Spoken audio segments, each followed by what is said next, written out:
তা আমি তো অর্থনীতির ছাত্র না, যার কারণে এতগুলা ডকুমেন্টস এইখানে টেবিলে আসার পরে আমাদেরকে দেওয়া হয়েছে। একদিকে সংসদ চলছে, আরেকদিকে ডকুমেন্টগুলো এখানে রেখে দেওয়া হয়েছে। যেহেতু দুর্বল ছাত্র, এই জন্য কিছুই বুঝতে পারি নাই।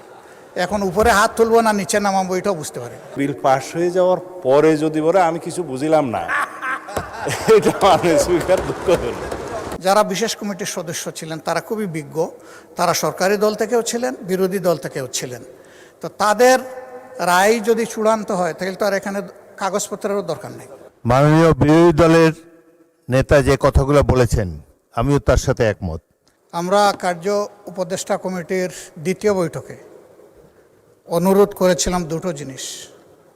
একটা হলো 133টা অধ্যাদেশের সবগুলা এখানে আসবে। 2 নম্বর ছিল যে এমনিতে 3 দিন আগে আমাদেরকে ডকুমেন্টসগুলো দেওয়ার কথা। সমস্যা বাস্তবতা সবগুলা কনসিডার করে বলা হয়েছিল মিনিমাম 1 দিন আগে দেওয়া হবে, এনশিওর করা হবে।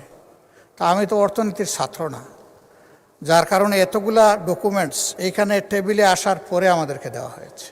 একদিকে সংসদ চলছে, আরেকদিকে ডকুমেন্টগুলো এখানে রেখে দেওয়া হয়েছে। যেহেতু দুর্বল ছাত্র, এই জন্য কিছুই বুঝতে পারি নাই। এখন উপরে হাত তুলবো না নিচে নামাবো এটাও বুঝতে পারি না। এখন যদি সংসদ সদস্য হিসাবে কিছু না বুঝেই হা বলি, এইটা হবে অপরাধ। যদি না বুঝে নাও বলি, এইটাও হবে অপরাধ। এই জন্য আমরা চুপ থেকেছি মাননীয় স্পিকার। আমাদের অবস্থান এখন তাই। আমি জানি না এখানে বিজ্ঞ সরকারি দলের সম্মানিত সদস্যবৃন্দ যারা আছেন তারা হয়তো সবাই অর্থনীতির ছাত্র এবং খুবই স্মার্ট, খুবই ট্যালেন্টেড স্টুডেন্ট ছিলেন, যার কারণে কাগজ দেখা মাত্র ভিতরে কী আছে তারা হয়তো এটা বুঝে ফেলেছেন। আমরা বুঝতে পারি নাই মাননীয় স্পিকার, এটা আমাদের অক্ষমতা। এখন আমরা কি করব, আমাদেরকে একটু পরামর্শ দেন।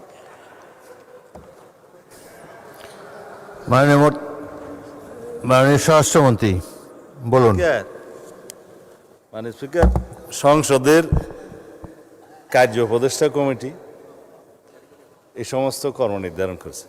বিশেষ কমিটি যেটা আপনি করে দিয়েছেন এই আইনগুলো পর্যালোচনা করার জন্য সংসদে বিশেষ এই কমিটিতে আমাদের মাননীয় সদস্য জয়নাল আবদিন সাহেব সভাপতি ছিলেন।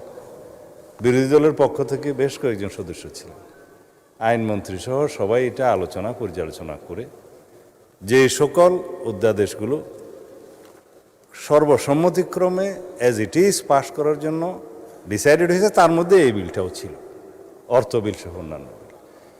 তো আর কিছু বিল নোট অফ ডিসেন্ট ছিল, আলোচনার দাবি রেখেছিলেন বিরোধী দলীয় সদস্যগণ। সেটি ইতিমধ্যে আপনি 2 মিনিটের জায়গায় 10 মিনিট 15 মিনিট যেভাবে আপনি উপযুক্ত মনে করেছেন আলোচনার জন্য দিয়েছেন। তা এখন যদি এই পর্যায়ে বিল পাস হয়ে যাওয়ার পরে যদি বলে আমি কিছু বুঝলাম না, এটা মাননীয় স্পিকার দুঃখ হল। যদি আপত্তি দিতেই হতো উত্থাপনের পর, তারপরে সেকেন্ড রিডিংয়ে বিবেচনার সময়। তো সেই জন্য আমি ধন্যবাদ জানাই মাননীয় বিরোধী দলীয় নেতাকে, মাননীয় সকল বিরোধী দলীয় সংসদ সদস্যদের যে আপনারা যথেষ্ট সহযোগিতা করেছেন। হাও বুঝে দিয়েছেন, নাও বুঝে দিয়েছেন। এই অপরিসীম সহযোগিতার জন্য সরকারি দলের পক্ষ থেকে আপনাদেরকে ধন্যবাদ জানাচ্ছি। রফিকুল ইসলাম খান বলুন। মাননীয় স্পিকার, আপনাকে ধন্যবাদ আমাকে সুযোগ দেওয়ার জন্য।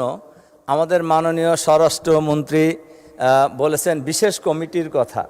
বিশেষ কমিটিতে এই আলোচনা হয় নাই যে টেবিলে টেবিলে যখন সংসদ চলবে তখন বিলগুলি এনে হাজির করা হবে, এবং এটা 3 দিন আগেই দেওয়ার কথা ছিল, নাম্বার 1। নাম্বার 2 হলো বিশেষ কমিটিতে এটাও আলোচনা হয়েছে যে সকল বিলই 133টি সংসদে উঠবে আর কি। এরপরে এটাও বলা হয়েছে যে আমাদের যে ব্যাপারে কি বলে যেগুলো আপত্তি আমরা জানিয়েছি ওটা ছাড়াও এই বিলগুলির ব্যাপারে সংসদে কথা বলার সুযোগ আছে। সুতরাং আমাদের কথা বলা এটা আমাদের অধিকার, এর সুযোগ থাকা উচিত ছিল আর কি। জি মাননীয় স্পিকার, আপনাকে ধন্যবাদ। আমি একটু মাননীয় চিফ হুইপকে মাননীয় আইনমন্ত্রী বলেন। আইনমন্ত্রী বলেন। মাননীয় স্পিকার, আপনাকে ধন্যবাদ। মাননীয় স্পিকার, মাননীয় সদস্য বলেছেন সবগুলো উত্থাপনের কথা ছিল। সো আমি ওই বিশেষ কমিটির সদস্য হিসেবে এইটারই কালেক্ট করতে পারি না। আমার মনে হচ্ছে না যে ধরনের কোনো সিদ্ধান্ত ছিল। দ্বিতীয়ত হলো আর্টিকেল 93 অফ দি কনস্টিটিউশন, সেখানে বলা আছে 3টা অপশন। নাম্বার 1, 30 দিনের মধ্যে বিল উপস্থাপন করতে হবে। আমরা সবগুলো 30 দিনের মধ্যে অধ্যাদেশগুলো আপনাদের সামনে আনতে হবে, সংসদের সামনে। আমরা এনেছি। নাম্বার 2 অপশন হলো আমরা কোনটা উত্থাপন করব, যদি কোনোটা উত্থাপন না করি তাহলে সেটা ল্যাপস হবে। নাম্বার 3 হলো যেটা উত্থাপন করা হবে সেইটার আবার 2টা ফেট আছে। এক, বিল আকারে অনুমোদন হবে অথবা অনুমোদন হবে, শব্দগুলো এইভাবে দেওয়া আছে।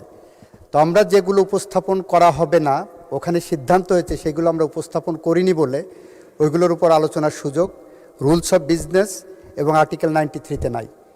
যেগুলো আমরা উপস্থাপন করেছি সেগুলো বিল আকারে যেটা পাশ হয়েছে। যদি কোনোটা পাশ না হতো তাহলে ওইটা অনুমোদন হিসাবে গণ্য হয়ে ওইটা সাইড লাইনে চলে যেত। এটা হলো আর্টিকেল 93 রেড উইথ সংসদের যে কার্যপ্রণালী বিধি আছে সেইটা। আমরা আইনের কোনো ব্যত্যয় ঘটাইনি। তবে আশা করেছিলাম, আমাদের ধন্যবাদ না দিক বিরোধী দল, 133টা আইন অধ্যাদেশ পড়ে শুনে বুঝে দাড়ি কমা সেমিকোলন করে আপনার কার্যালয়, আইন মন্ত্রণালয়, সংশ্লিষ্ট মন্ত্রণালয়ের কর্মকর্তারা এবং বিশেষ করে বিজি প্রেস যে নির্ঘুম রাত কাটিয়েছে, অন্তত সেজন্য একটা ধন্যবাদ ওনাদের দেওয়া উচিত ছিল। মাননীয় স্পিকার, আপনাকে ধন্যবাদ। মাননীয় স্পিকার, মাননীয় সদস্যবৃন্দ, মাননীয় বিরোধী দলের নেতা, আপনি যখনই দাঁড়ান আমি কিন্তু দেই। জি, আপনি বলেন এই ব্যাপারে, এরপরে আমি আমার বক্তব্য রাখবো। আমি তো বিশেষ কমিটিতে ছিলাম না, ওইটা আমি বলতে পারবো না। যারা ছিলেন তারা এটা এক্সপ্লেন করবেন। কিন্তু আপনার সভাপতিত্বে আমরা যখন কার্য উপদেষ্টা কমিটির মিটিং করি তখন এই বিষয়ে অনেক আলোচনা হয়েছে। অনেক আলোচনার পরে 2টা জিনিস একেবারেই স্পষ্ট হয়েছে। আমি যেটা বলেছি, একটা হলো সবগুলা বিল আসবে। 2 নম্বর হলো যে মিনিমাম একদিন আগে আমাদেরকে ডকুমেন্টগুলো দেওয়া হবে। এই 2টার বাইরে আপনি কোনো রুলিং দেননি। 2 নম্বর হচ্ছে, আমি একান্ত শ্রদ্ধা রেখে বলবো, যারা বিশেষ কমিটির সদস্য ছিলেন তারা খুবই বিজ্ঞ। তারা সরকারি দল থেকেও ছিলেন, বিরোধী দল থেকেও ছিলেন। তো তাদের রায় যদি চূড়ান্ত হয় তাহলে তো আর এখানে কাগজপত্রেরও দরকার নেই। তাতে আমাদের যে অধিকার, শুধু অধিকার না, দায়িত্বের যে বিষয়টা আছে সেইটা পালন হবে কিভাবে। মাননীয় স্পিকার, আপনাকে ধন্যবাদ। মাননীয় বিরোধী দলের নেতা সালাউদ্দিন সাহেব, স্বরাষ্ট্রমন্ত্রী, বলবেন। মাননীয় স্পিকার, প্রত্যেকটা বিলের উত্থাপনের পরে এই কথাগুলো মাননীয় বিরোধী দলীয় নেতা বলতে পারতেন। এখন সমস্ত বিলগুলো শেষ হয়ে যাওয়ার পরে সেটা আবার প্রথম থেকে উল্টানোর মতো কথা। এই কথাগুলো আপনি কগনিজেন্সে নিতে পারতেন যদি প্রত্যেকটা বিল উত্থাপনের আগে বলতেন যে আমি বিলের কপি পাইনি। আপনি তো সেরকম করেছেন, সময় দিয়েছেন যে 3 ঘন্টা আগে পাইনি। তা আপনার কন্ডোন করার যে ক্ষমতা, স্পিকার হিসেবে আপনার টাইম কন্ডোন করার ক্ষমতা আপনার আছে। আপনি যখন উত্থাপনের অনুমতি দিচ্ছেন তখন মানে you have already condoned the time. এটাই হচ্ছে মাননীয় speaker rules of procedure. Thank you মাননীয় স্পিকার। মাননীয় সদস্যবৃন্দ, মাননীয় বিরোধী দলের নেতা যে কথাগুলো বলেছেন আমিও তার সাথে একমত। অ্যাকচুয়ালি বিল এত শেষ মুহূর্তে পেলে এটার উপরে আলোচনা করা ডিফিকাল্ট, কিন্তু এই যে সিচুয়েশনটা হলো এটার প্রধান কারণ হলো যে আজকের মধ্যে আমাদেরকে বিলগুলো ফাইনালাইজ করতে হবে, পাস করতে হবে এই টাইম লিমিটের কারণে, 30 দিনের কারণে। না হলে তো আমরা আরও 15 দিন 1 মাস সময় নিতে পারতাম। এই টাইম কনস্ট্যান্টের কারণেই আমাদেরকে দ্রুত বিলগুলো পাস করতে হয়েছে। এবং আমরা বিশেষ কমিটিতে যা সব সিদ্ধান্ত হয়েছে সেগুলো সবই পালন করা হয়েছে।